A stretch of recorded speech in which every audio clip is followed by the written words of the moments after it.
আসসালামু আলাইকুম প্রিয় দর্শক, সবাই কেমন আছেন? প্রতিদিনের মতো চলে আসলাম এই মুহূর্তের আজকের 25শে মে 2026 রোজ সোমবারের খুবই গুরুত্বপূর্ণ ঝড় বৃষ্টি, নিম্নচাপ, কালবৈশাখী, শিলাবৃষ্টি, বজ্রবৃষ্টি ও ঘূর্ণিঝড়ের আবহাওয়ার সংবাদ নিয়ে। এবার নতুন নিম্নচাপ, তীব্র তাপপ্রবাহ ও পবিত্র ঈদ উল আজহার দিন দেশব্যাপী তীব্র ঝড় বৃষ্টি নিয়ে ভয়াবহ দুঃসংবাদ বাংলাদেশ আবহাওয়া অধিদপ্তরের।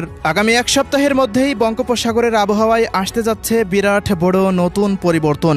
1 জুন বঙ্গোপসাগরের বুকে তৈরি হতে পারে একটি শক্তিশালী বিধ্বংসী নিম্নচাপ। নিম্নচাপের হাত ধরেই সারা দেশে প্রবেশ করতে পারে মৌসুমী বায়ু তথা বর্ষাকাল। নতুন নিম্নচাপ ও মৌসুমী বায়ুর প্রভাবে দেশের বেশ কিছু অঞ্চলে আবারও দেখা দিতে পারে আকস্মিক বন্যার। অন্যদিকে আগামী 72 ঘন্টার মধ্যেই দুই বাংলার আকাশে প্রবেশ করতে পারে শক্তিশালী বজ্রবৃষ্টির মেঘমালা। 28শে মে পবিত্র ঈদ উল আজহার দিন দেশব্যাপী বয়ে যেতে পারে মাঝারি থেকে ভারী বর্ষণ। তো প্রিয় দর্শক, আজ থেকে পরবর্তী এক সপ্তাহ দেশের 8 বিভাগের 64 জেলা, ভারতের পশ্চিমবঙ্গ, আসাম, মেঘালয় ও ত্রিপুরা রাজ্যের কোন কোন জেলাগুলিতে আবহাওয়া পরিস্থিতি কেমন থাকতে পারে বিস্তারিত আবহাওয়ার রিপোর্ট থাকছে আজকের এই ভিডিওটিতে। কে কোন জেলা থেকে দেখছেন কমেন্ট করে জানিয়ে দিন। প্রতিনিয়ত আবহাওয়ার খবর পেতে আমাদের ইউটিউব চ্যানেলটিকে সাবস্ক্রাইব করে রাখুন।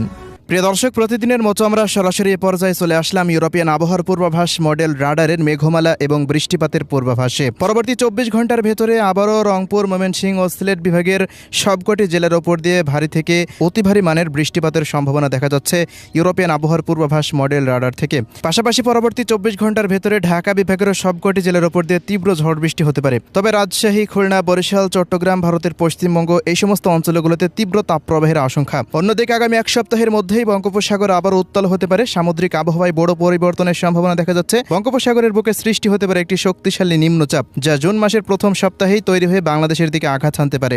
নতুন নিম্নচাপের বিষয়ে ভিডিওর শেষে বিস্তারিত আবহাওয়ার রিপোর্ট থাকছে। তো আমরা শুরু করছি পরবর্তী 24 ঘন্টার আবহাওয়ার রিপোর্ট দিয়ে।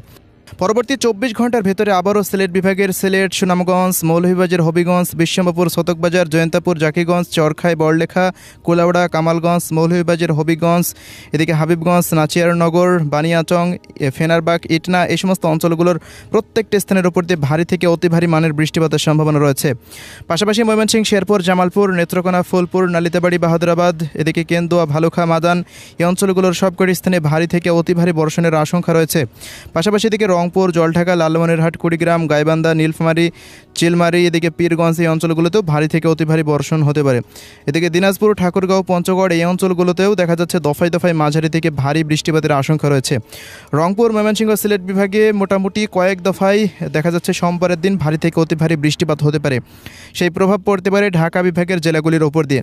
ঢাকা বিভাগের কটিয়াদি, কিশোরগঞ্জ, নিকলি, এদিকে নরসিংদী, কাপাসিয়া, বাংশাইল, টাঙ্গাইল, ধামরাই, ঢাকা, এদিকে মুন্সিগঞ্জ,